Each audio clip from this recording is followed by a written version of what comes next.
Queridos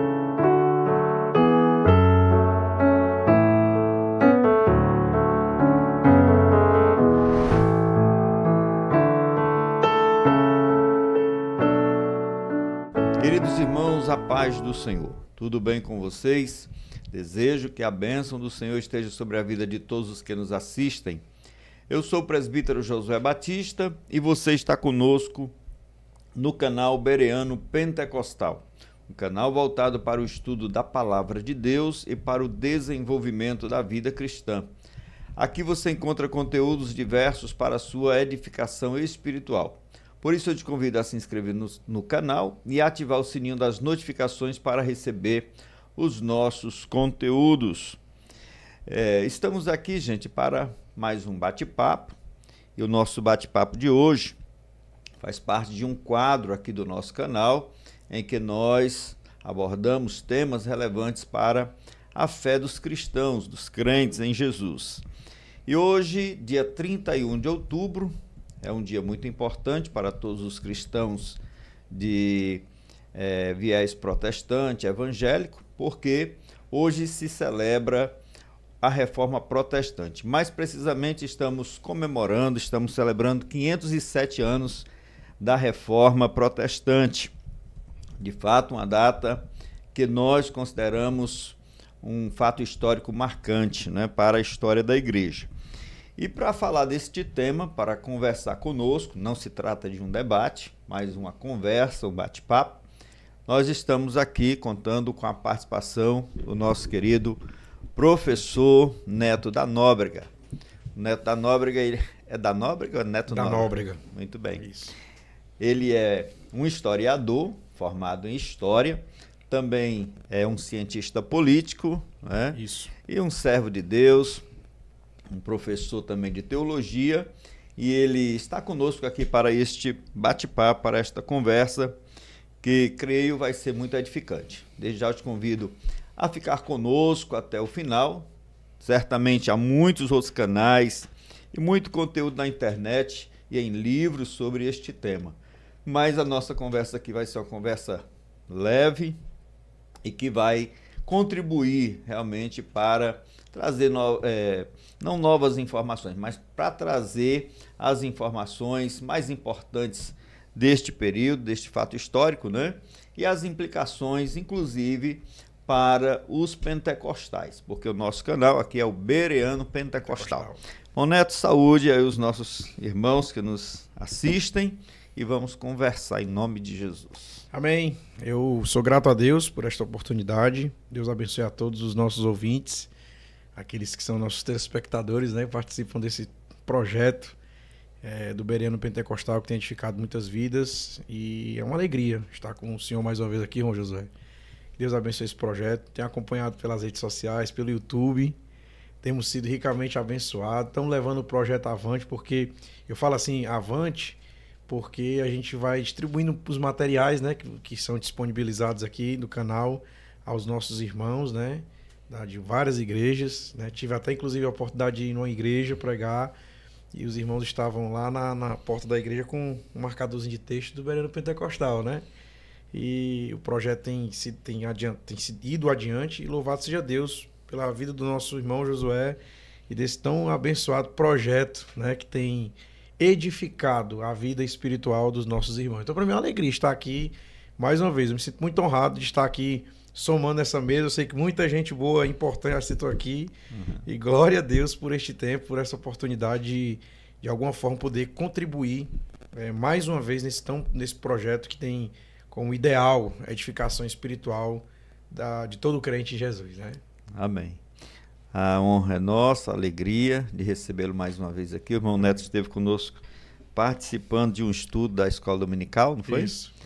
E hoje está aqui, né, numa outra finalidade. A honra é nossa, viu? Agradeço a sua disponibilidade. E, assim, Bereano tem tudo a ver com Reforma Protestante. Muito né? a ver. Porque um dos pilares da Reforma é o sola Escritura, e aqui o nosso alvo também é esse, levar os crentes, levar os nossos espectadores às Escrituras, ao estudo da Palavra, né? Ao aprofundamento no estudo da Palavra de Deus. Gostei dessa imagem aqui, viu? Ficou muito bom. Glória a Deus. Isso aqui é uma arte aqui do nosso diretor de mídia, André Tito, meu filho. Aqui a nossa querida Débora, também minha nora, que também faz parte da equipe de mídia, né? Apresentar aqui o Juan, né? Que está aqui na companhia do irmão Neto. Isso, o Juan está aqui com a gente. Está aqui atrás das câmeras, mas seja bem-vindo também. Fica na intercessão aí, né? Para dar tudo certo. Bom, Neto, então vamos lá. Começar, né? Falando de reforma. O nome mais forte da reforma, assim, o nome que ficou marcante na história, né? Foi o Martinho Lutero. Aí eu queria que você trouxesse como começou a reforma, se foi realmente em 1517, no dia que ele afixou ali as suas 95 teses. Faça aí, traga esse contexto para nós, para que os nossos irmãos entendam, rememorem, né? É muito importante a gente ter em mente aqui a palavra reforma. O Lutero, ele nunca teve a intenção de fundar uma nova religião, né? Mas antes de falar sobre essa questão, era muito importante falar quem foi o Martinho Lutero. Ele foi um monge agostiniano, né, da Ordem de Santo Agostinho, um teólogo alemão, que lá no século XVI foi responsável, né, por um movimento de reforma religiosa que abalou profundamente os alicerces da Igreja Católica, que até então era uma denominação cristã, católica romana, hegemônica. Nós estamos falando aqui de fins da Idade Média e início da Idade Moderna. A Idade Média ela termina em 1453 depois de Cristo. A Idade Moderna começa ali a partir de 1453. Queda do Império. Isso, queda do Império Romano do Oriente. Exatamente. E aí a reforma acontece justamente no início da Idade Moderna, não é? 1517. Justamente no contexto em que a Igreja Católica ainda tinha proeminência, hegemonia. A palavra hegemonia significa aquilo que tem mais abrangência, digamos assim. E aí, Lutero foi responsável por esse movimento de reforma, foi responsável por abalar todas as estruturas dessa hegemonia que a Igreja Católica até então tinha, né? E aí as ideias de Lutero, todas as suas ideias, né, as suas teses, inclusive, elas foram a base que nortearam esse movimento protestante. Então, é muito importante deixar muito claro para os irmãos que a reforma protestante não teve como intuito fundar uma nova religião. A intenção de Lutero era reformar a Igreja Católica. Ele nunca teve a intenção de romper com a Igreja e fundar uma nova religião, uma nova crença, como alguns livros até falam isso, né? Eu fico até um pouco assustado quando eu vejo alguns livros de história, nova religião. A intenção de Lutero não era essa, né? Acho que até é injusto um historiador falar um negócio desse. A intenção de Lutero era justamente reformar a Igreja Católica. Era fazer com que a Igreja Católica retornasse aos primórdios, digamos assim. Mas que primórdio, se a Igreja Católica não é a primeira, digamos assim, religião, né? A gente sabe muito bem que antes do catolicismo romano institucional, a gente tinha a Igreja primitiva. Então a Igreja Católica romana institucionalizada, ela só vai surgir ali a partir de mais ou menos 312 depois de Cristo. E ela surge justamente por essa ligação com a política do Império Romano, né? Então a intenção de Lutero, como reformador, era reformar a igreja para que ela voltasse aos primórdios da palavra de Deus. Então esse movimento aconteceu no século XVI, né? O dia que vai marcar, e a gente usa isso como forma didática, o dia que vai marcar o início da reforma é o dia de hoje. Há 507 anos atrás, no dia 31 de outubro de 1517, Lutero prega as 95 teses na porta da igreja do castelo, a Catedral de Wittenberg, na Alemanha. Na época, não era a Alemanha como a gente conhece hoje. Era o estado da Saxônia. E esse estado pertencia a uma província que pertencia ao Sacro Império Romano Germânico. Tá certo? A gente usa a Alemanha que é para poder as pessoas se inteirar melhor de onde esse evento ocorreu. Mas, na época, era a Saxônia. Então, o dia 31 de outubro, irmão José, é o dia que marca o início desse movimento. Em 1517, né, Lutero prega essas 95 teses, dando início a um novo processo, um rompimento entre a Igreja Católica Apostólica Romana e agora o que surge do protestantismo. É claro que, aí é muito importante deixar essa observação, durante a história do cristianismo, houve alguns homens que tentaram fazer a mesma coisa que Lutero fez. Agora, por que Lutero conseguiu e esses homens não conseguiram, né? A gente chama esses homens, inclusive, de pré-reformadores. Os pré-reformadores, eles foram figuras cruciais séculos antes da Reforma Protestante liderada pelo Lutero. O Lutero conseguiu por quê? Porque existem vários fatores. Primeiro, porque Lutero ele era um padre, era um monge muito importante, era doutor em teologia, né, formado em direito, era uma pessoa que tinha uma afinidade com a política do seu tempo. Então, olha que importante isso aqui. Eu costumo sempre dizer isso para meus alunos, que a Reforma Protestante ela foi um movimento não só religioso, mas político e econômico. Então, o Lutero, quando ele começa o movimento, ele teve apoio de pessoas importantes. Já os pré-reformadores, não. Os pré-reformadores, como por exemplo, a gente tem alguns nomes, né, que foram teólogos e pensadores que vieram ali antes de Lutero, como John Wycliffe, Jerônimo de Savonarola, John Huss. Esses pré-reformadores, eles não tiveram êxito porque eles não tinham tanta influência nem abrangência no seu tempo. Mas eles foram peças importantes na preparação da reforma oficial, digamos assim, né? Eu estou, inclusive, aqui com a lista deles aqui. Por exemplo, John Wycliffe, né? Foi um teólogo inglês. Ele, por exemplo, criticou a autoridade papal. E o que foi que o Lutero fez? Também criticou a autoridade papal. Só que John Wycliffe não teve tanta força como teve Lutero. Mas ele, por exemplo, fez um grande feito. Que foi o quê? Traduziu a Bíblia para o inglês, tornando a Bíblia acessível ao povo comum. Que foi a mesma coisa que o Lutero fez no século XVI. Que foi traduzir a Bíblia do latim para o alemão. Né?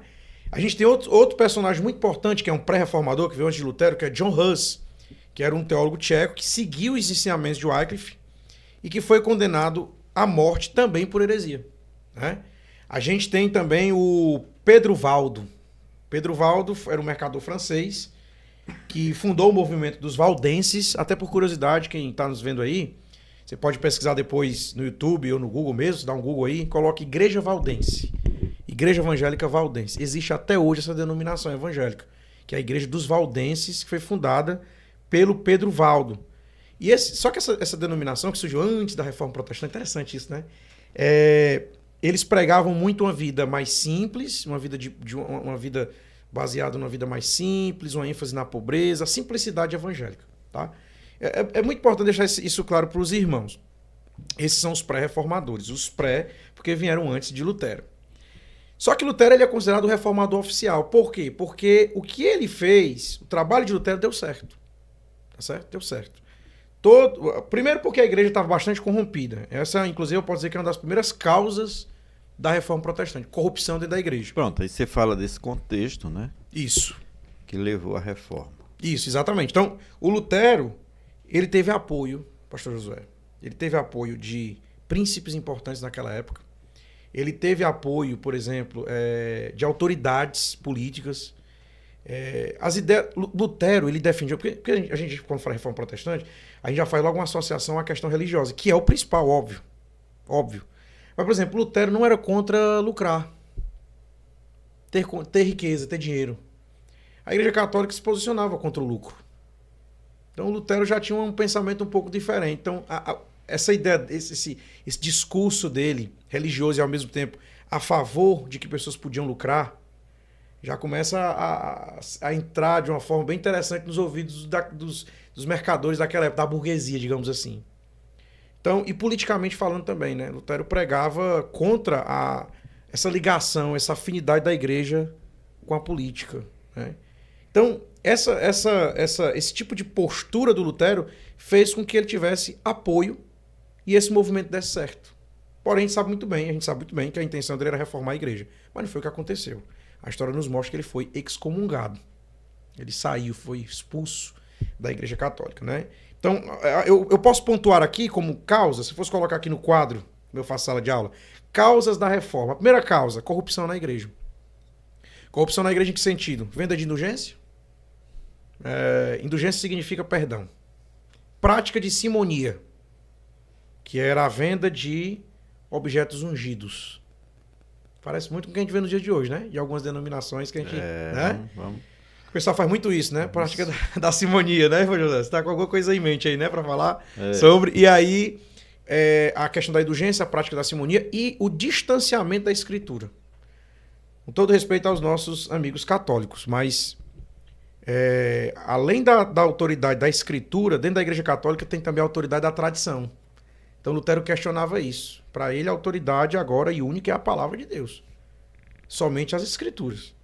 Só que a gente sabe muito bem, os católicos vão concordar comigo, que dentro da Igreja Católica, além da Bíblia, existe uma tradição que também tem autoridade. Na verdade, são três autoridades dentro da Igreja Católica. É a Bíblia, a tradição e o Papa. A infalibilidade papal. Já o protestante, baseado naquilo que o Lutero bastante enfatizou, nós acreditamos que somente as Escrituras é a base, é a regra de fé e de prática de todo cristão evangélico, todo cristão protestante. Então, eu posso até colocar aqui como segunda causa da reforma protestante, que são críticas doutrinárias. Por exemplo, Lutero questionava a autoridade do Papa. Porque o Papa dizia, e diz até hoje, que é irrepreensível e que a autoridade papal ela é infalível. Outra coisa que o Lutero criticava era a questão de intermediários para se alcançar a salvação. Lutero percebe, irmão Josué, que a salvação não é por obras. A salvação, ele enfatizou muito isso. A salvação é pela graça, mediante a fé. O justo viverá pela fé. Inclusive, conta a história, né? Que ele abriu ali a Bíblia, em Romanos 1, 17. O justo viverá pela fé. Eu sei que ele já tinha lido aquela passagem. Eu sei que já tinha estudado, talvez feito até comentários exegéticos daquela passagem. Mas parece que naquele dia foi diferente. E aquilo ali tirou as escamas dos olhos dele e fez com que ele fosse impulsionado a tornar mais conhecida essa mensagem. Mostrando que a salvação não era pela venda, não era pela compra de indulgência. Vem aqui, compre aqui essa indulgência e você vai receber o perdão dos pecados de alguém da sua família, por exemplo, que está no purgatório e vai sair do purgatório e vai entrar no paraíso. Prática da simonia, por exemplo, venda de objetos ungidos. Vejam aqui pedaço de pau da Santa Cruz de Cristo. As relíquias, né? As relíquias, exatamente. Erasmo de Roterdã, que foi um contemporâneo de Lutero, ele chegou até a dizer, se pegássemos cada pedaço de madeira de pau da Santa Cruz de Cristo, dava para fazer uma arca de Noé. Né? Por quê? Porque a gente sabe que não era a madeira da cruz de Cristo. Era o que muitas pessoas fazem hoje, né? Utilizam meios. Não, isso aqui veio de Israel. Não, isso aqui é areia não sei de onde. Pelo amor de Deus. Então, naquela época, a prática da simonia era algo muito comum. Vejam aqui a cabeça de João Batista. Venham aqui, pegue tal objeto que você pegar, tocou. Agora pague para você receber a sua indulgência, o seu perdão. Então, as críticas de Lutero eram contra isso. Era contra a corrupção na igreja, era contra as questões doutrinárias, e isso vai desencadear um grande movimento a partir do século XVI lá na Europa. Tá certo? Fala um pouquinho aí como foi assim esse processo na vida de Lutero, né, para que ele chegasse a essas conclusões da justificação pela fé, por exemplo, né? Como foi? Ele passa por uma experiência pessoal, se você puder trazer isso, né, para que os irmãos possam entender melhor a figura de Lutero, como foi que, assim, não foi da noite para o dia que ele resolveu trazer essas teses, trazer esse pensamento diferenciado, mas passou todo por um processo na vida dele. Sim. O Lutero, ele nasceu em Eisleben, na Alemanha, no ano de 1483. Lutero, ele cresceu em um ambiente religioso. Eu acho que isso aqui é um ponto importante. Religioso e muito rigoroso. Né? Ele teve uma experiência em uma forte tempestade, né? Isso é muito conhecido essa história, na qual ele prometeu a Santa Ana se dedicar, né? Caso sobrevivesse nessa tempestade, conta a história, ele prometeu se dedicar às coisas de Deus, né? E essa promessa que ele fez levou ele a ingressar na ordem dos agostinianos. Uma ordem muito rígida, inclusive. Eu tive uma oportunidade há uns anos atrás de assistir um vídeo documentário sobre a ordem dos agostinianos, e eles são bastante rígidos com relação à disciplina e estudo da palavra. Então, Lutero ele vai ingressar nessa ordem, tá certo, irmão Josué? Ele vai fazer parte da ordem dos agostinianos, inspirado nos pensamentos, nas ideias de Santo Agostinho de Hipona, que foi um teólogo, um bispo da igreja muito importante. E foi durante esses estudos de dedicação, disciplina, né, de Lutero, que ele encontrou respostas para suas inquietações. Né? eu vi uma biografia, um livro, não sei se era a biografia dele, eu não lembro bem ao certo, onde diz que o Lutero, ele era um cara que gosta, ele pedia tanto perdão dos seus pecados que o líder dele lá do mosteiro ficava às vezes perturbado de tanto perdão que ele pedia. Quase todo dia ele vinha fazer confissão. Todo dia. E toda hora ele estava fazendo confissão de pecado, pedia perdão dos seus pecados. Ele era uma pessoa muito voltada, né? Ele tinha muito esse sentimento de reconhecimento das suas limitações, das suas falhas, né? E aí foi durante esses intensos estudos que ele encontrou resposta para as suas inquietações, que a resposta eu posso dizer aqui a frase, a justificação pela fé. E foi essa descoberta que libertou o Lutero da culpa e levou ele para uma nova compreensão acerca da relação do homem com Deus. Isso aqui é muito notório. Nessa experiência que ele teve ao ler as Escrituras, ao ler a palavra, ter um estudo mais intenso e basear-se também nas ideias de Santo Agostinho, porque Santo Agostinho enfatizava muito a salvação como algo que vem exclusivamente, diretamente de Deus. É por isso que a gente não pode dissociar protestantismo de teologia, né? A reforma, ela tem uma teologia, tem a chamada teologia da reforma ou teologia reformada. Porque o protestantismo não foi apenas um movimento contrário à Igreja Católica, mas foi um movimento intelectual. A ideia era, a intenção desses reformadores, como Lutero, por exemplo, a gente vai ver outros nomes, como João Calvino, era mostrar o que de fato a Escritura tem a nos dizer acerca de Deus, acerca da salvação. Porque até então você tinha, durante toda a Idade Média, uma Igreja Católica pujante, forte, hegemônica, que dizia o que era certo e o que era errado. De repente você vê um grupo de intelectuais como Lutero e outros nomes que Deus vai levantar, com uma nova perspectiva teológica acerca, por exemplo, da justificação pela fé. O homem é justificado pela fé. E essa fé, ela não vem do homem, ela vem de Deus. Então Lutero enfatizou muito isso. Isso, inclusive, é muito importante também a gente pensar que isso está associado ao teocentrismo. Porque quando a gente fala de século XVI, de Era Moderna, fim da Idade Média, Era Moderna, a gente está falando de Renascimento também. Uhum. Que estava florescendo naquela época o Renascimento comercial e o Renascimento cultural. Focado aqui no Renascimento cultural, pensando aqui sobre o Renascimento cultural, o que o Renascimento cultural enfatizava? O antropocentrismo. O homem no centro das atenções. E o que a reforma vem para trazer agora como nova perspectiva? Deus no centro. Então, quando Deus levanta Lutero, né, e ele percebe que a vida monástica não trouxe a paz interior que ele tanto buscava, e ele percebeu que a resposta para isso estava na justificação pela fé, então ele agora começa a enfatizar isso dentro dos corredores acadêmicos da Igreja Católica Apostólica Romana, e aí as suas ideias chegam até a Santa Sé. Né? Eu até ouvi esses dias, e assim, a gente aproveita esse momento para essas reflexões, né, recapitular a história. Eu acho muito importante a gente celebrar a reforma, as igrejas, os institutos cristãos, os youtubers cristãos, né, e celebrar porque traz esta rememorização, né, essa revisão da história e a gente novamente fincar essas bases da nossa fé, da nossa crença, né, nesses princípios que foram tão definidores da reforma.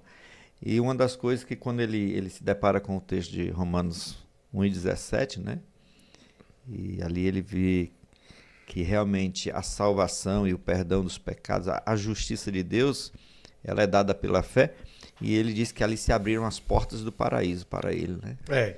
Ao ter esse contato, parece que ele viu ali o paraíso, vislumbrou o paraíso, justamente porque o texto aponta para a salvação do homem de fato, né? Você sai de uma perspectiva, como é que eu posso dizer? Acho que era até mercantilista com Deus, né? Sim. Aquela troca, aquela... E pelagiana também. Isso, o homem tinha que fazer boas obras, o homem tinha que se penitenciar, o homem tinha que cumprir ritos para poder se alcançar. Castigar, né, para poder alcançar, às vezes até pagar mesmo, literalmente, como na venda das indulgências. E agora Lutero entende essa nova, que é bíblica, que é antiga, que é a visão paulina, a visão verdadeira. E a intenção também, inclusive, era de arrecadar dinheiros para a construção da Basílica de São Pedro, né? Que é onde ficou hoje o Vaticano. Então a intenção era arrecadar fundos para a construção da Basílica.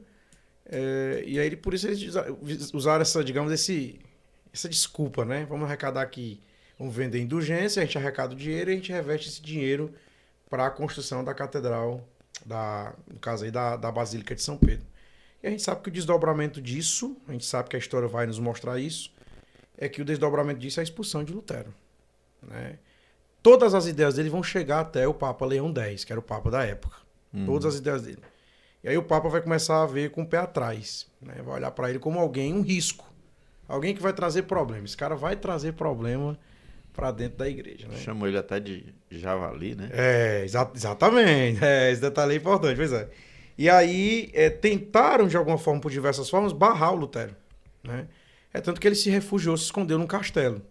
E lá nesse castelo ele foi responsável pela tradução da Bíblia do latim para o alemão, né? Então, outra coisa importante, irmão Josué, que nessa época, acho que ainda é no ano de 1517, se eu não estou enganado, é 1516, surge a imprensa. A imprensa, que hoje é um meio utilizado, né? Nos jornais, né? Para divulgar notícias. Surge a imprensa. Prensa, né? Por isso que eu digo, na imprensa que eu digo os veículos de jornais, de divulgação de informações. Mas a prensa, ela surge um pouco antes. Isso. A prensa, né? Que antes todos os livros eles eram escritos à mão. Isso. E aí... Agora, a imprensa jornalística, digamos assim, os primeiros sinais ali surgem nessa época. Por isso que eu digo que foi um movimento do Espírito Santo. É Gutenberg que cria a prensa, né? Isso, exatamente. E aí pôde se imprimir os livros. E ela vai ser utilizada justamente para... E aí que surgem jornais, veículos de comunicação que vão ajudar com que as ideias de Lutero se espalhem e vai se... Olha, irmão Josué, em poucos anos essas ideias vão espalhar-se rapidamente por toda a Europa. E vai chegar, inclusive, até João Calvino, um reformador francês, né, que vai aderir muito das ideias de Martinho Lutero. Então, eu vejo, inclusive, nisso Deus intervindo na história, utilizando de homens para divulgar a sua palavra e a sua mensagem. Então, justamente nessa época, quando surge a prensa, né, e a imprensa, os veículos de informação, de espalhamento de informações, a reforma começa a criar força. Olha que interessante, começa a criar força e começa a se espalhar, e aí as pessoas vão começar a aderir a este movimento. E vão começar também a questionar a Igreja Católica. Então a Igreja Católica começa a perder a sua hegemonia, ela começa a perder a sua força, e aí ela vai ter que reagir, né? E a gente sabe muito bem que a reação da Igreja foi naquela reunião que nós chamamos de Concílio de Trento, né? Que foi aquela reunião onde se reuniram ali... Deixa eu só assim, voltar um pouquinho na história de Lutero. Quando ele recebe a bula papal, né? Obrigando ele a se retratar dentro de 60 dias, acho que foi em 1521. Isso. Aí ele comparece diante da dieta de Worms. Né? Na dieta de Worms ele vai ter que renegar todas as suas ideias. Foi pressionado a isso, né? O que eu acho mais interessante é que ele não teve medo, Deus estava com ele, eu creio nisso. E lá ele foi convidado a renunciar tudo isso, mas ele não renunciou. Ele mesmo chega a declarar e deixou muito claro de que ele não fez nada. Quem fez foi a palavra, né? Jogaram para ele essa possibilidade dele renunciar tudo que ele tinha feito, declarado, escrito, mas ele não renunciou, porque ele entendia que a mente dele estava cativa às Escrituras, né? Então, se não fosse convencido pelas Escrituras e por raciocínios lógicos, né? Exatamente. Ele não renunciaria. De jeito nenhum, não renunciou, manteve firme, manteve de pé a sua decisão, não voltou atrás e o movimento foi para frente. Simplesmente a igreja não conseguiu barrar, o protestantismo avançou, né? Agora, por que esse nome protestante? Aí eu queria que você trouxesse, né? Reforma protestante. Não é um termo que está na Bíblia, não, mas como...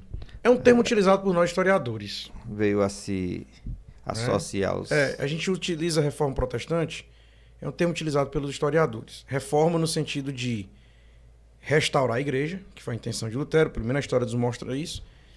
Protestante porque vem de protestar, né? Então, o protestante é aquele que contraria, se levanta contra alguma coisa. Então, por isso que o termo a gente utiliza muito até os dias de hoje, reforma protestante, tá? É uma expressão dada a este movimento religioso como demonstração de um movimento que questiona a autoridade da Igreja Católica. Então, reformar a igreja, fazer com que a igreja volte aos seus primórdios, e protestantes porque eram grupos de pessoas que protestavam contra a hegemonia da Igreja Católica, contra as ideias, as doutrinas, os pensamentos da Igreja Católica, né? Muito bem. Então esse nome ele foi dado desde o princípio, desde, né? Na época até então não havia ainda essa expressão, né? Ela vai começar a criar força ali mais ou menos no século XVII, século XVIII. Porque assim, a Reforma Protestante não foi um movimento que aconteceu unicamente ali só com Lutero. Enquanto estava acontecendo com Lutero, as ideias dele estavam se espalhando ao mesmo tempo para outros lugares. Estava chegando em outros lugares. Então, ao mesmo tempo, elas começaram a se aflorar, né?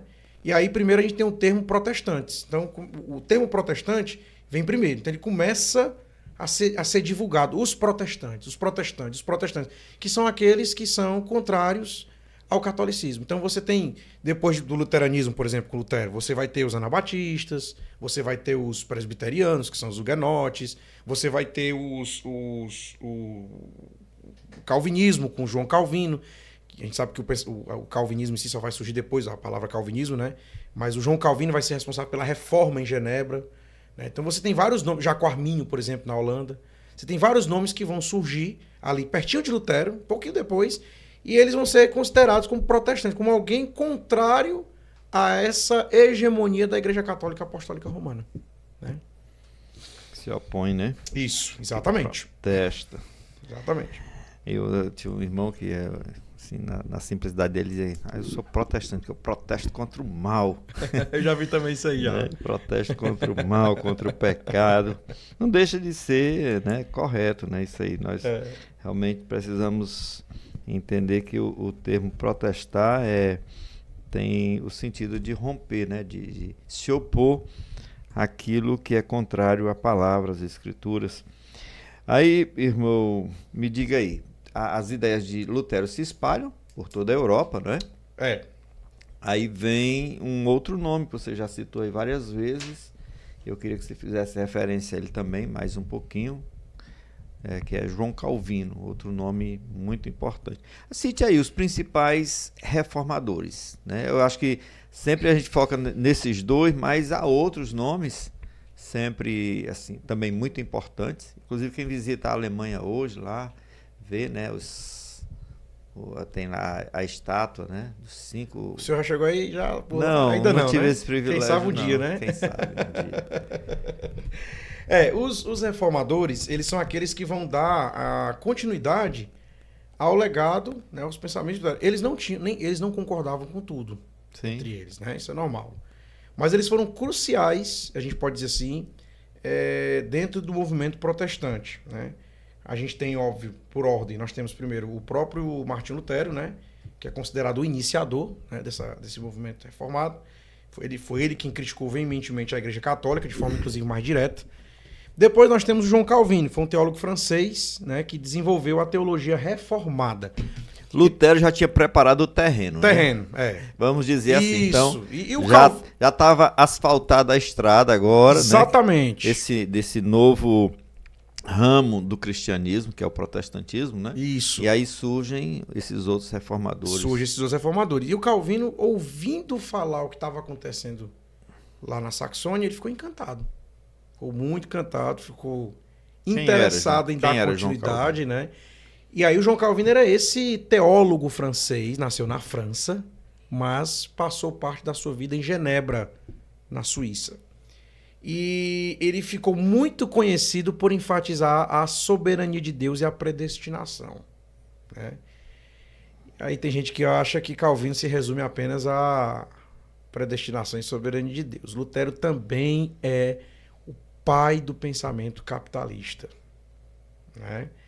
Há um grande intelectual chamado Max Weber, sociólogo, um dos pais da sociologia, que ele escreve uma obra chamada A Ética Protestante e o Espírito do Capitalismo. E ele faz uma análise da associação do capitalismo com o protestantismo.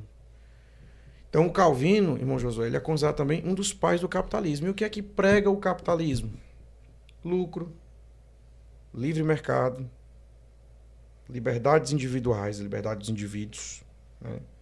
Prosperidade, lucro, prosperidade, livre mercado, liberdade dos indivíduos, riqueza. Riqueza, Lutero enfatizava muito, ele ensinava muito acerca, por exemplo, Calvino ensinava muito acerca, por exemplo, de você ganhar muito dinheiro para guardar esse dinheiro para os seus filhos. Fazer poupança, né? Para que esse dinheiro pudesse ser investido no futuro, né? Inclusive, foram essas ideias de Calvino, não só... Porque eu estou fazendo questão de enfatizar isso, porque geralmente a gente prende o Calvino apenas a soberania de Deus e a predestinação, que ele foi importante nisso, né? Calvino, inclusive, é considerado um dos fundadores da igreja presbiteriana. Nossos irmãos presbiterianos, né? Mas ele também enfatizava a questão econômica. Calvino dizia muito que o crente salvo, ele tinha que trabalhar de segunda a sábado para a glória de Deus. E no domingo ele deveria estar na casa do Senhor. Ele dizia assim, se o crente quer viver para a glória de Deus, ele tem que trabalhar todo dia para sustentar a sua família e trazer o melhor para dentro da sua casa. Porque para ele isso era fazer a glória, isso era viver para a glória de Deus. Era o marido provedor, cuidava dos seus filhos, buscava prosperidade, buscava riquezas para guardar para os seus filhos para o futuro. Foram essas ideias, e ele dizia, e ele tem que estar na igreja no domingo.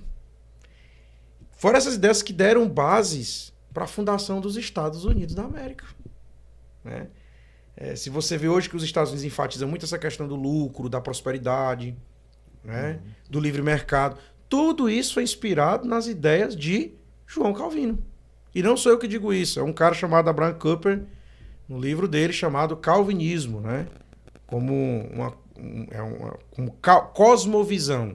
Calvinismo como cosmovisão. Então, e aí, trazendo para a questão teológica, Calvino enfatizava muito a soberania de Deus, que Deus havia predestinado algumas pessoas à salvação.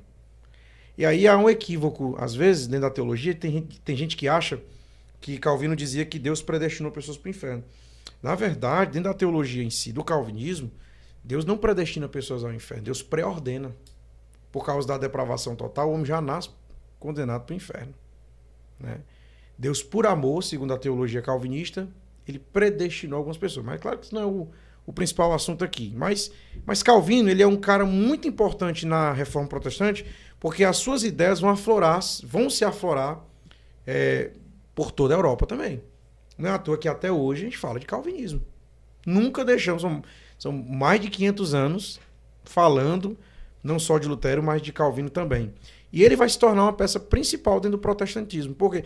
Neto, então quer dizer que o calvinismo, as ideias de Calvino, elas surgem ali, ele desenvolve as suas ideias como uma nova ideia, uma nova forma teológica para aquela época. Não.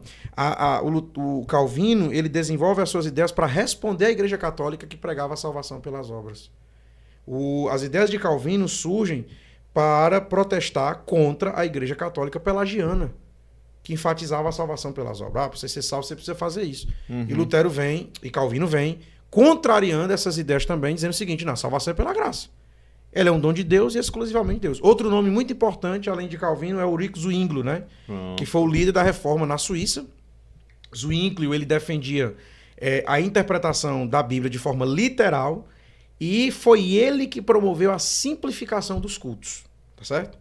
Outro cidadão muito importante, mas isso aqui é uma figura bastante controversa, Rei Henrique VIII.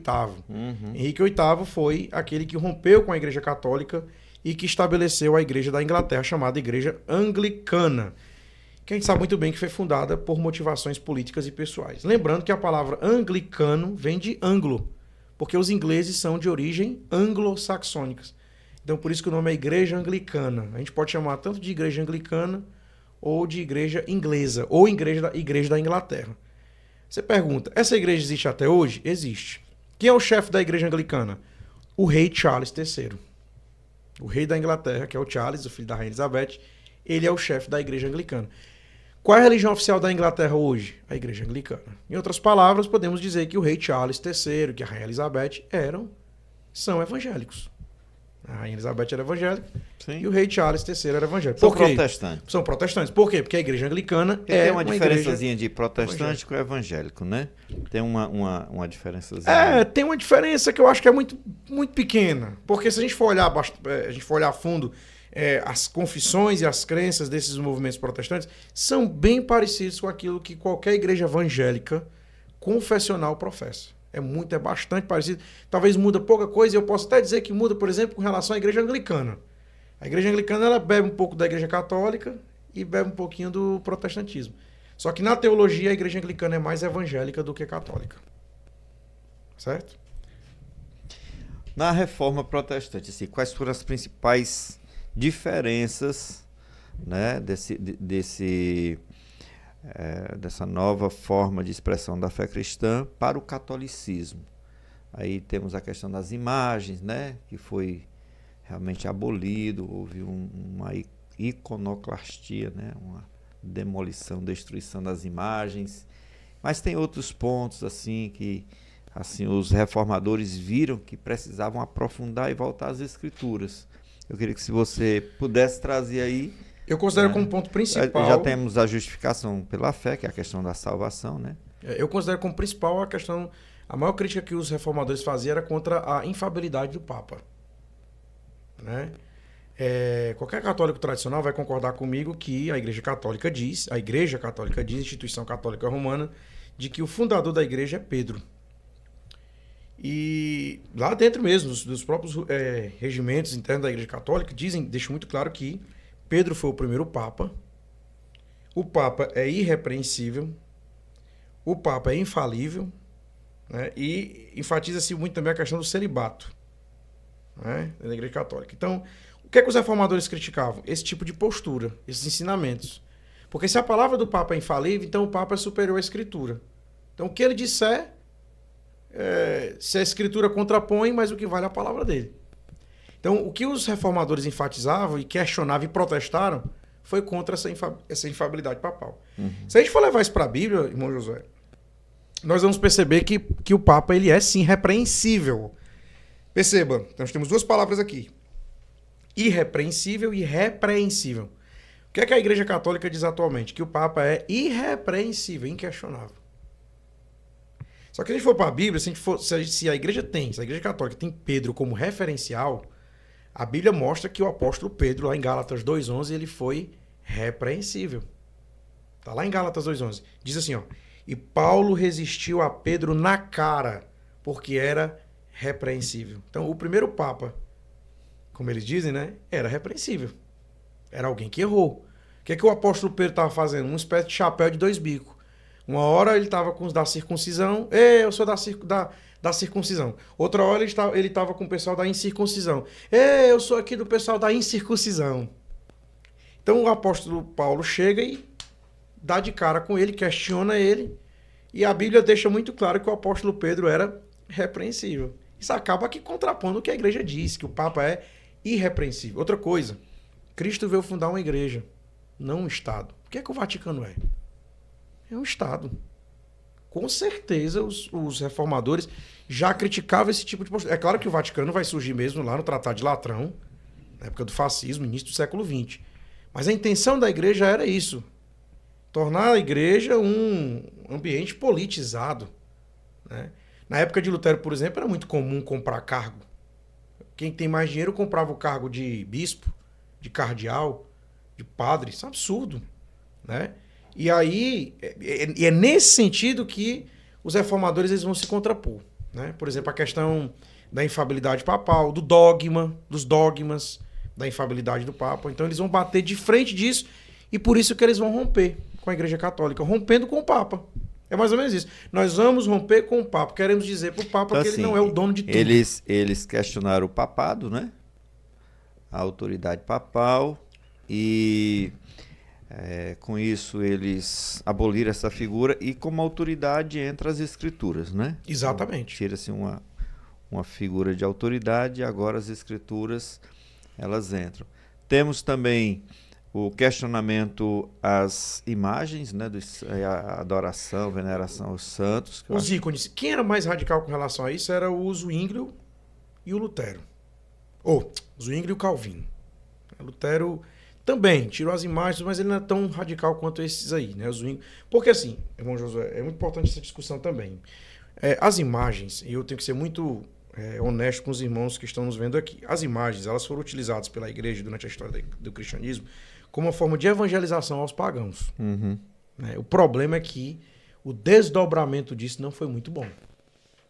Mas no início era uma forma que deu certo. Usava-se os ícones, que são as imagens, lá no século IV, século III, para evangelizar as pessoas que não conheciam a Cristo. Então, eles usavam certas imagens para poder transmitir o evangelho. O problema foi que o desdobramento disso não foi muito favorável à igreja. Começou-se a perceber que as pessoas se prostravam, adoravam, davam ênfase a essas imagens de santos, por exemplo. Então, os protestantes, os reformadores, eles não só vão a reforma deles não vai ser baseada apenas numa crítica ao papado, mas uma reforma também no culto. Então o culto vai ser mais simples, vão tirar dos cultos as imagens, né? A ênfase é na palavra de Deus, né? O culto ao Senhor, a palavra de Deus, a pregação da palavra, uma música a capela, eles não davam muita ênfase à instrumentalização, né? E um culto simples voltado a Deus. Então, o que fica mais claro, e levando isso para os dias de hoje, a igreja contemporânea ela não precisa de muita coisa para glorificar a Deus. A reforma ela deixou um legado para nós, até os dias de hoje, de que o culto para Deus ele tem que ser bíblico e simples. E o objetivo do culto é glorificar o Senhor. Porque foi isso que os reformadores enfatizavam. Tirar os penduricalhos, os muitos enfeites, e enfatizar um culto simples que glorifique a Deus e que seja baseado na Escritura. Sim, outra coisa também é sobre os sacramentos, né? O sacramento de 7 foi reduzido para 2. Certo. Né? Nós protestantes enfatizamos os 2 sacramentos, que é o batismo e a ceia do Senhor. Nós entendemos que foram ordenanças sacramentadas pelo nosso Senhor Jesus Cristo. Jesus, ele cita explicitamente o batismo e a ceia, né? É claro que os outros sacramentos da Igreja Católica, eles chamam de sacramentos, mas tudo está lá naqueles sacramentos. Alguns deles, como casamento, né, por exemplo, né?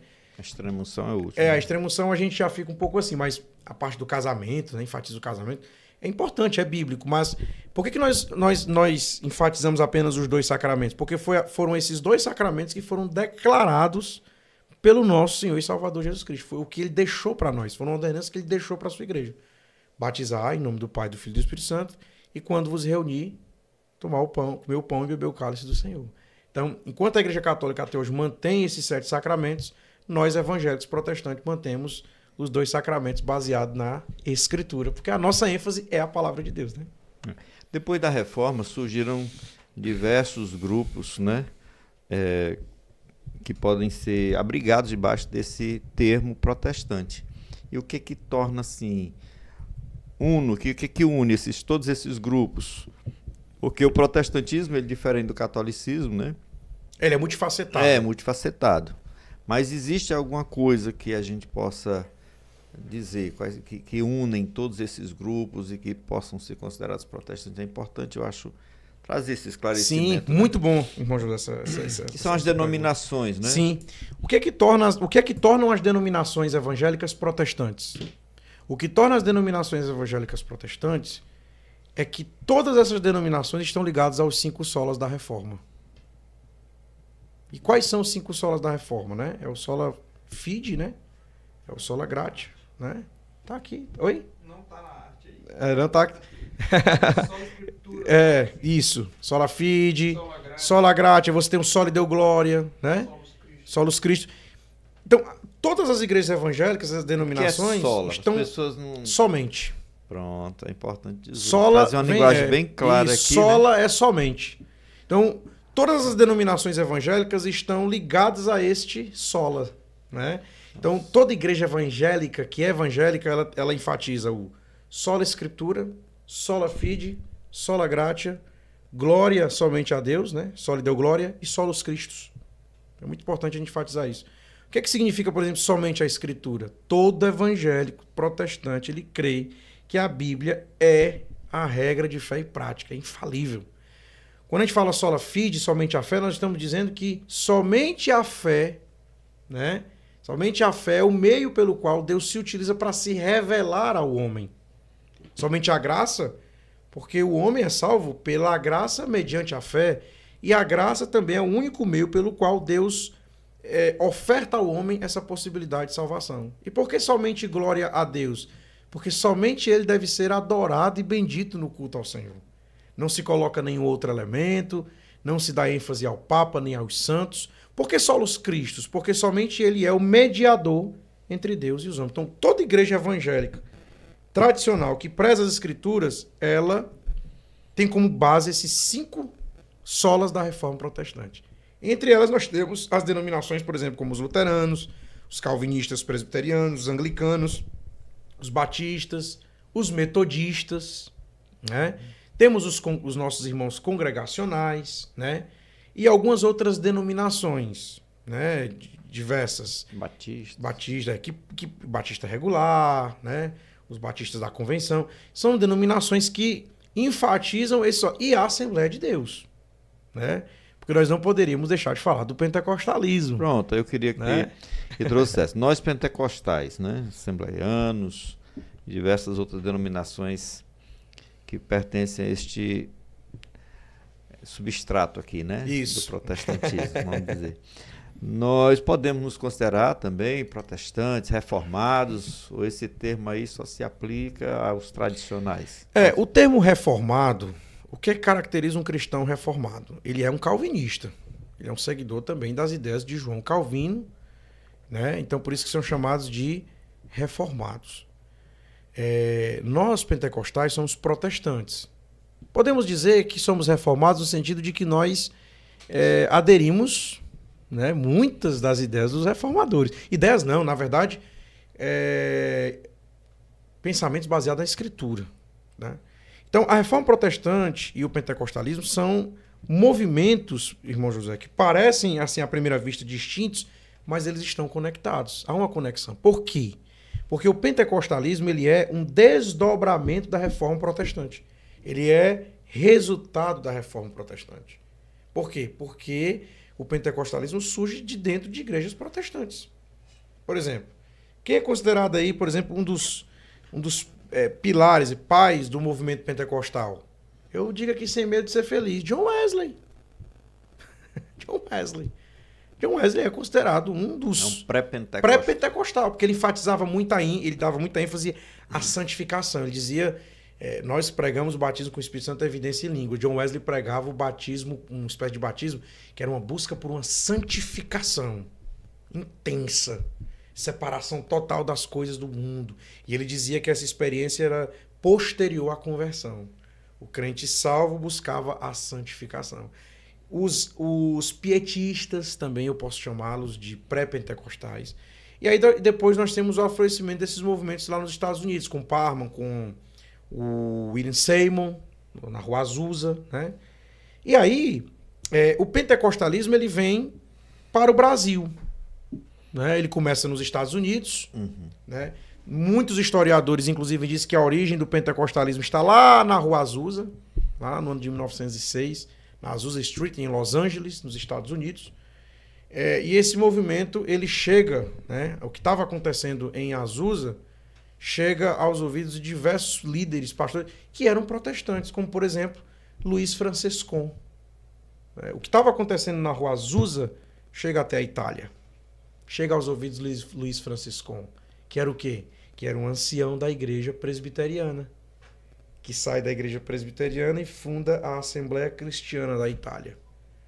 E que depois vem ao Brasil, né? Depois, claro que ele vai ter contato, né, dos Estados Unidos de Los Angeles com os pentecostais de lá, vai receber os dons do Espírito Santo, batismo com o Espírito Santo, e ele vai vir para o Brasil e funda a Congregação Cristã no Brasil, que foi a primeira denominação pentecostal clássica, de primeira onda, que nós chamamos assim. Em 1910, Luiz Francisco chega aqui no Brasil, vai para São Paulo, se não estou enganado, e lá ele começa a Igreja Congregação Cristã no Brasil. Um ano depois é que surge a segunda denominação pentecostal, que se tornou a maior, né? que é a Igreja Assembleia de Deus. Luiz Franciscon era um protestante da Igreja Presbiteriana, e os fundadores da Assembleia de Deus, Gunnar Wingre e Daniel Berg, eram protestantes da Igreja Batista. Então, por isso que o pentecostalismo é um desdobramento da reforma protestante.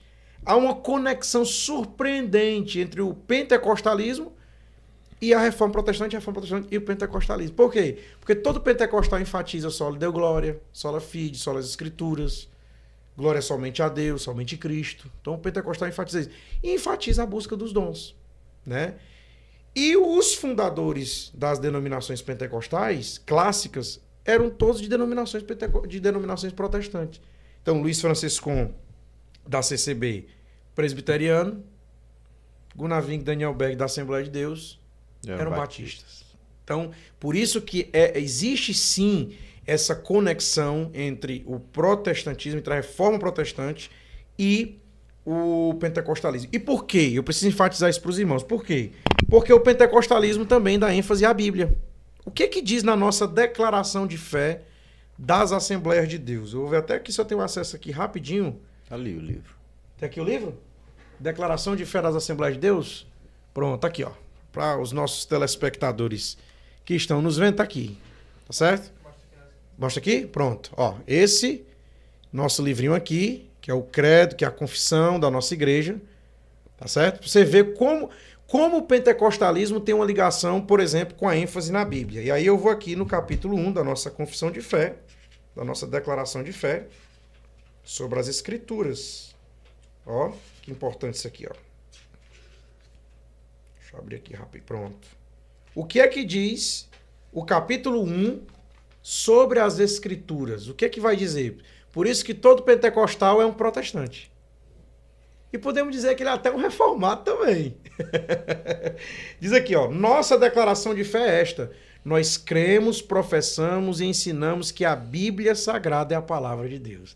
Ela é a única revelação escrita de Deus, dada pelo Espírito Santo, escrita para a humanidade, e que o Senhor Jesus chamou as Escrituras de palavra de Deus, que os livros da Bíblia foram produzidos sob inspiração divina.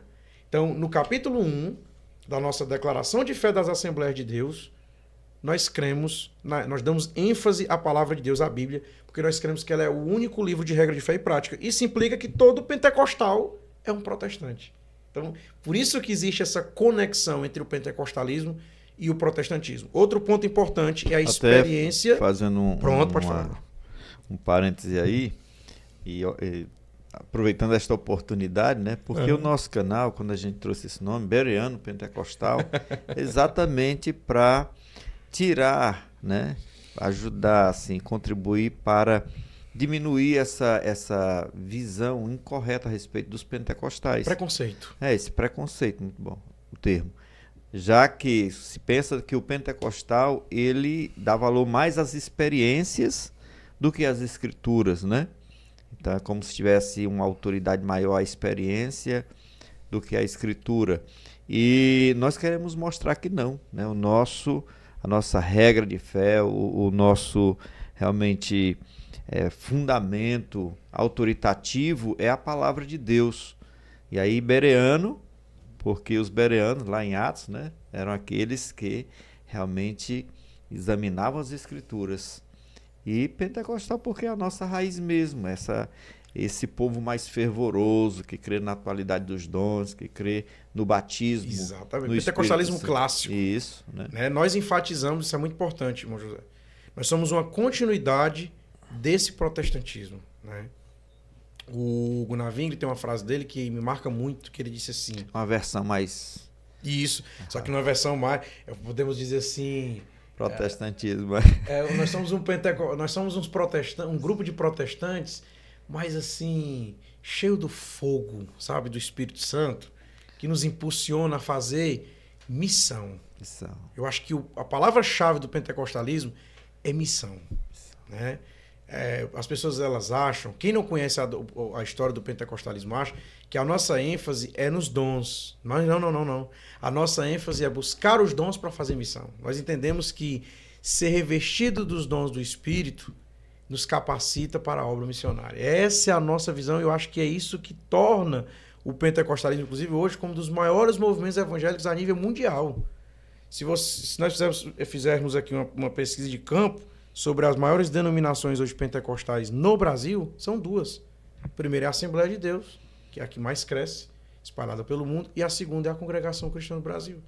São as duas grandes igrejas de cunho pentecostal clássico que estão crescendo, têm se espalhado. Você vê que hoje a Assembleia de Deus ela tem diversos ministérios, convenções espalhadas pelo mundo, e é uma igreja conhecida pelo seu trabalho missionário. Eu tive a oportunidade, irmão José, de estudar no seminário tradicional, que não é pentecostal. Eu nunca vou esquecer disso. Eu era o único aluno da turma assembleano.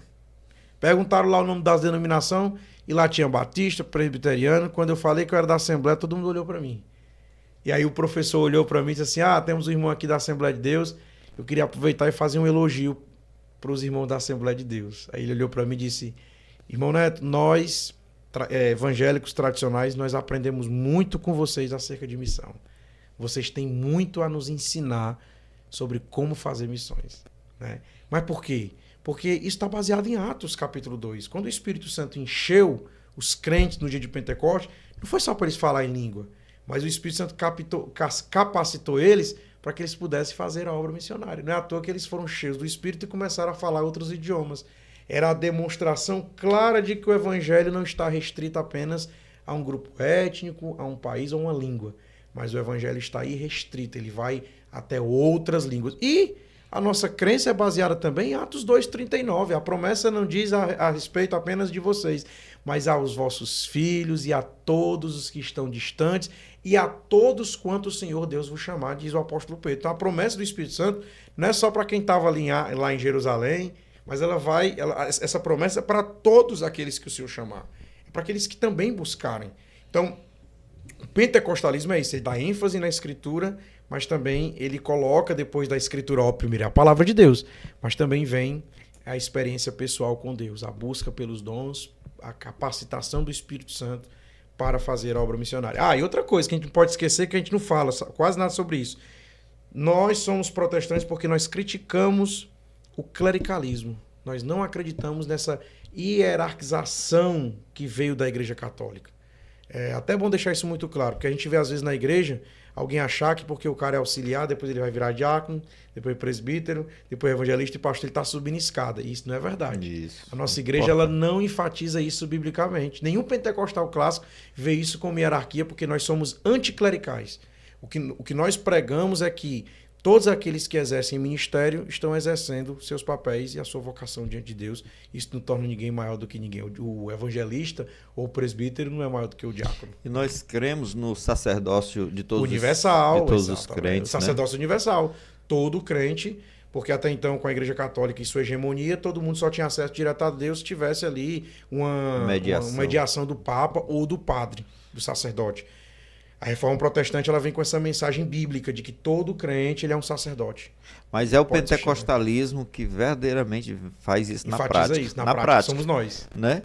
Exatamente. Porque lá nas igrejas tradicionais ainda tem aquela figura, o fiel ele não pode muitas vezes pregar, ministrar. O leigo, né? É o leigo. Ele fica numa condição de leigo. Fica lá na condição... não tem contato com o clero. Isso. Aí você fala, não, mas nós somos contra, né, essa hierarquização católica, mas na prática acaba se comportando como pessoas que... Esse aqui pode pregar, esse aqui pode dizer sem ensino, esse aqui não, né? Enquanto nós não, né? Nós oportunizamos a todos. Se tivesse um crente de segunda categoria, né? E todo cristão, todo pentecostal, né? Ele pode orar pelos enfermos, ele pode... Só não pode batizar porque realmente assim a gente vê biblicamente que era uma função... mais restrito, trabalho, né? Mais restrito aos apóstolos, né? Os anciões, aqueles tinham mais experiência, né? Exatamente. Ministério, né? Mas todo pentecostal, ele pode pregar o evangelho, né? Ele pode ensinar, ele pode profetizar, porque ele usar os dons. Foi capacitado pelo Espírito Santo para isso. Os dons estão ali para ele usar a serviço do reino de Deus. Então, eu acho que é isso que torna o pentecostalismo, né? O protestantismo pentecostal, né? Digamos assim. Torna-se diferente dos demais movimentos justamente por conta disso, porque a gente oportuniza todo mundo. Todo mundo trabalha para Jesus e quem capacita é o Espírito Santo, e aí vai, né? Irmão Neto, acho que nós já estamos encerrando aqui, mas eu queria trazer aqui um ponto, até porque assim, não é possível a gente esgotar esse assunto, né? E a nossa... Esse assunto não para não, ele vai... A gente está só trazendo uma contribuição aqui para esse debate, né? Para essa... A gente foi se aprofundar aqui de passar dias aqui, tipo parte 1, parte 2, parte 3 é longe. Mas assim, eu vejo que o movimento protestante, principalmente o pentecostal, ele teve uma deteriorização, né, de um certo tempo para cá, com a entrada, e aqui a gente não quer ofender ninguém, mas a gente não pode também omitir a verdade, né, do neopentecostalismo. E aí eu vejo como assim, a igreja ela tem voltado, e assim, não deixa do movimento neopentecostal com as suas práticas, né, e estranhas, práticas estranhas, né? Práticas estranhas, e contagiar de certa forma todas as demais denominações, de forma que às vezes a gente vê em nossos arraiais, em nosso meio, né, pessoas, pregadores com certas práticas bem parecidas lá.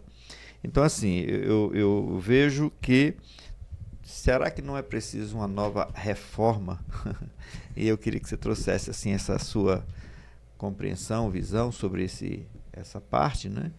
Porque a gente pode ficar naquele orgulho, não, nós fizemos a reforma e tal, somos reformados, mas será que não é hora de olhar de novo assim, como os reformadores olharam para a situação, o contexto em que viviam naquele tempo, e pensar que se a gente não fizer, Deus pode levantar Exatamente. alguém novamente, e aí a gente ficar no que ficou a Igreja Católica, né? Com o legado da Reforma Protestante, ficou uma frase muito conhecida que nós utilizamos até hoje, que é a Igreja Reformada sempre se reformando. Então, a Igreja, a Reforma não foi um movimento só do século XVI que aconteceu e ficou no passado. Não é estático. Ele não é estático, exatamente. É um movimento que está sempre em constante exercício dentro da Igreja e deve estar em constante exercício dentro da Igreja. O legado de Lutero, né, e dos reformadores para nós é justamente esse. A gente sempre vai ter que estar passando por uma reciclagem, né? Isso implica que nós não podemos negociar os nossos princípios, nossa fé, né? Então a gente precisa andar sempre alinhado com a Bíblia, a palavra de Deus. Chama-se ortodoxia, né? A palavra ortodoxia vem do grego andar na linha. Então todo crente fiel ao Senhor, reformado, seja ele pentecostal ou não, né? Porque o fato de você não ser pentecostal não significa que você não é crente. Mas se você é uma pessoa que é fiel à Escritura, que obedece a palavra de Deus, você sempre em humildade aceita, né, o podar da palavra.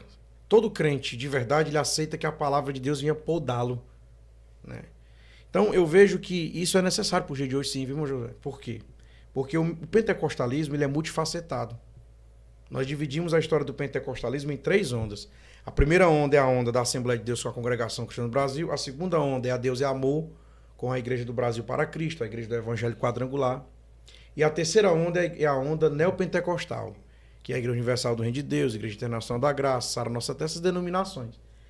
Veja, na primeira onda, o que é que se enfatiza na primeira onda? Que aqui eu acho muito importante falar sobre isso.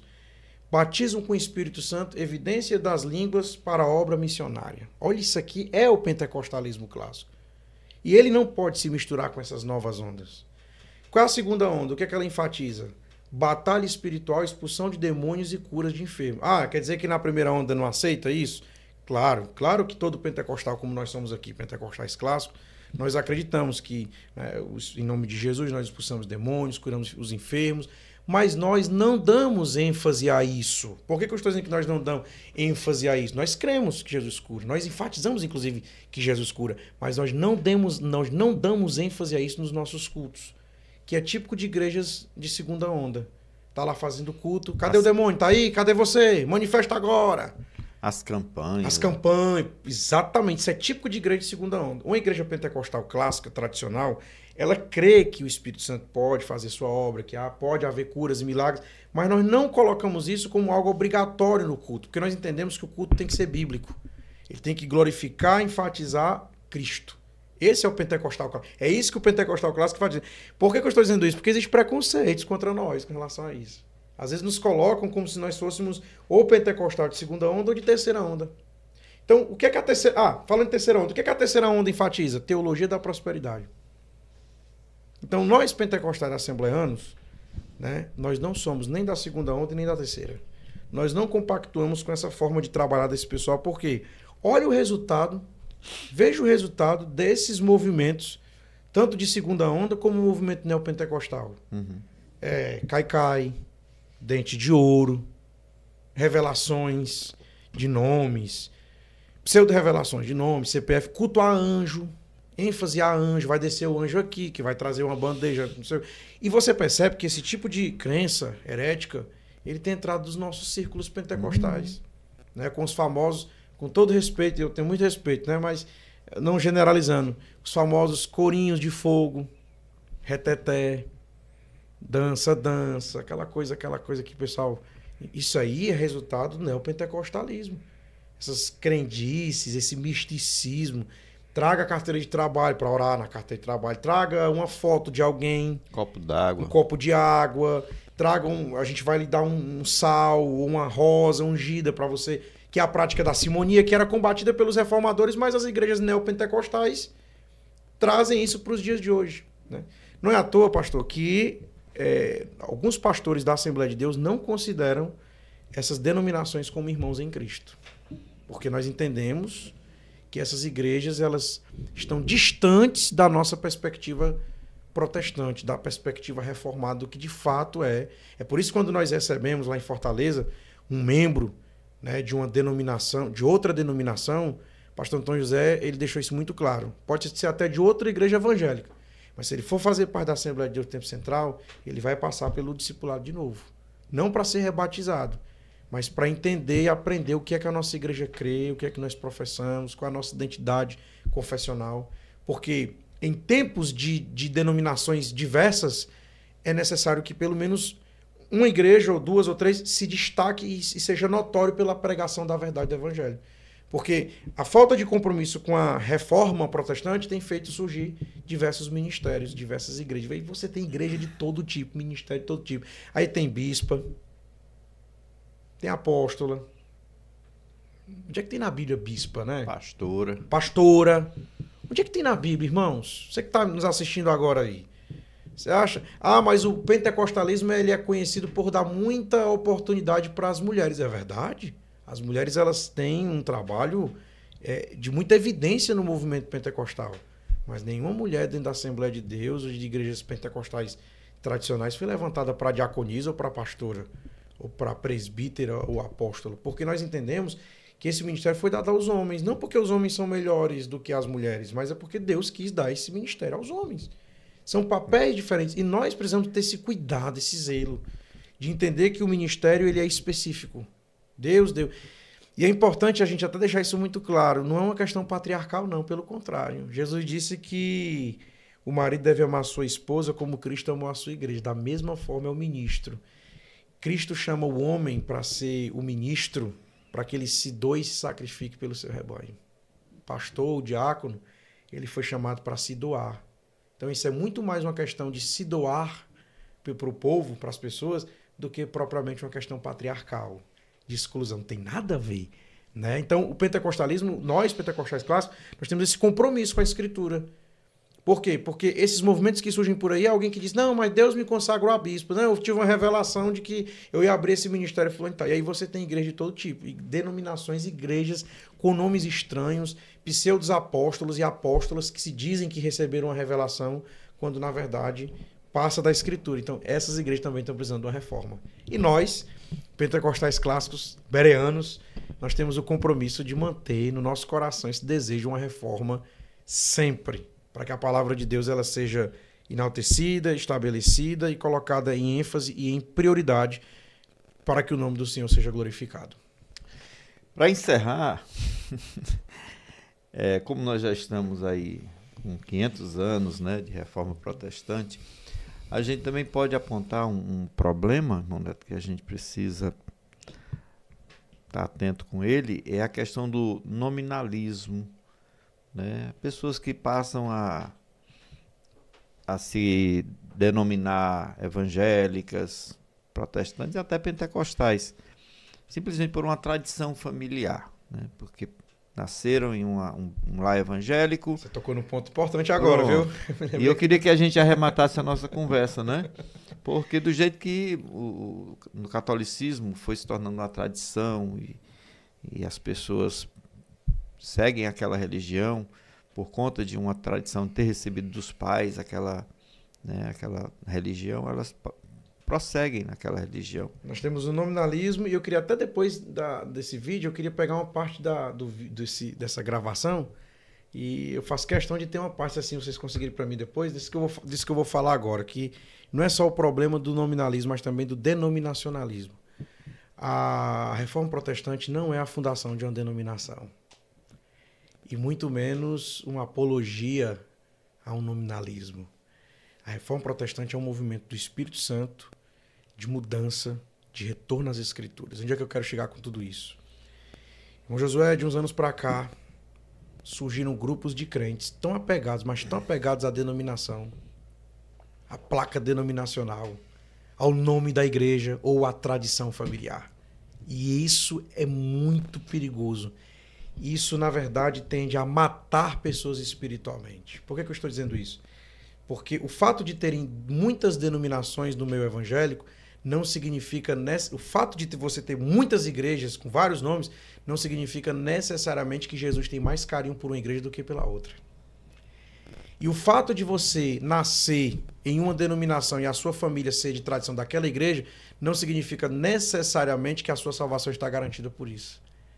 Então é muito importante que nós enfatizemos isso, que a Reforma Protestante não é um movimento denominacional, mas é um retorno às Escrituras. E todo crente que tem a sua mente pautada nas Escrituras, ele não é preso a uma denominação. Eu digo isso porque nós, assembleanos, reconhecemos as denominações históricas, pentecostais clássicas, que comungam da mesma fé com a nossa, nós consideramos como irmãos em Cristo. Nós não somos exclusivistas, né? Eu tenho muito respeito pelas as denominações históricas, mas existem igrejas evangélicas aqui no Brasil onde as pessoas elas atribuem para si o exclusivismo. Nós somos a única graça. Nós somos a única igreja. Aqui a gente sempre evita polemizar essas coisas, e né? isso é muito sério, Mas né? o que a gente acredita, mas sem querer aqui. Exatamente. Porque o fato de ser assembleiano e termos uma declaração de fé não significa necessariamente que nós sejamos melhores do que outras denominações. Pelo contrário, nós aprendemos uns com os outros. Por quê, meus irmãos? Porque ser reformado não é ser membro de uma denominação, mas é ser salvo em Cristo Jesus. Isso sim é ser um protestante, é ser salvo pela graça em Cristo Jesus. Muito bem, irmão Neto. Chegamos aqui ao final do nosso bate-papo, da nossa conversa. Prazer, né? Viu? Muito proveitosa, né? Eu gostaria que você fizesse aí as suas considerações finais e aí a gente faz o encerramento aqui. Né? Amém. Eu queria, as minhas considerações finais seriam enfatizando mais uma vez o nome do nosso Senhor Jesus Cristo, né? Dizer aos nossos irmãos que tudo que nós fazemos aqui é para a glória dele e para que ele seja sempre glorificado, porque dele, por ele e para ele são todas as coisas. Então, eu louvo muito a Deus por ser apenas um instrumento. Ele é apenas um instrumento que o Senhor utiliza para o seu nome ser glorificado. Então, Deus possa continuar nos abençoando, nos ajudando e que a nossa mente possa estar sempre cativa à palavra de Deus. Que a nossa mente possa estar completamente dependente do que Deus quer falar conosco através da sua palavra revelada. Lembrando aos irmãos que a Bíblia, ela não contém a palavra de Deus. Ela é a palavra de Deus. Amém? Glória a Jesus. Eu sou muito agradecido pela sua disposição, Amém. Por essa conversa tão boa, né? Tão maravilhosa que nós tivemos aqui, muito enriquecedora. Amém. Não somente trouxe a história, mas também trouxe comentários relevantes que podem assim dar um embasamento, né? Uma fundamentação melhor. E que o Senhor te recompense. Amém. Eu tá sou certo? grato. Espero contar sempre com a sua disponibilidade. Prazer para todos nós, viu? Amados irmãos, estamos aqui então finalizando este nosso bate-papo com o nosso querido professor Neto da Nóbrega, em que falamos sobre a Reforma Protestante, comemorando hoje os 507 anos da Reforma, né? Uma data muito relevante que vale a pena a gente relembrar, a gente estudar, a gente comentar sobre ela, porque lá está a raiz, né? Lá na Reforma estão as raízes da nossa fé, daquilo que nós professamos, tá certo? Fica com Deus, o Senhor te abençoe e até o próximo vídeo, em nome de Jesus. Amém. Amém.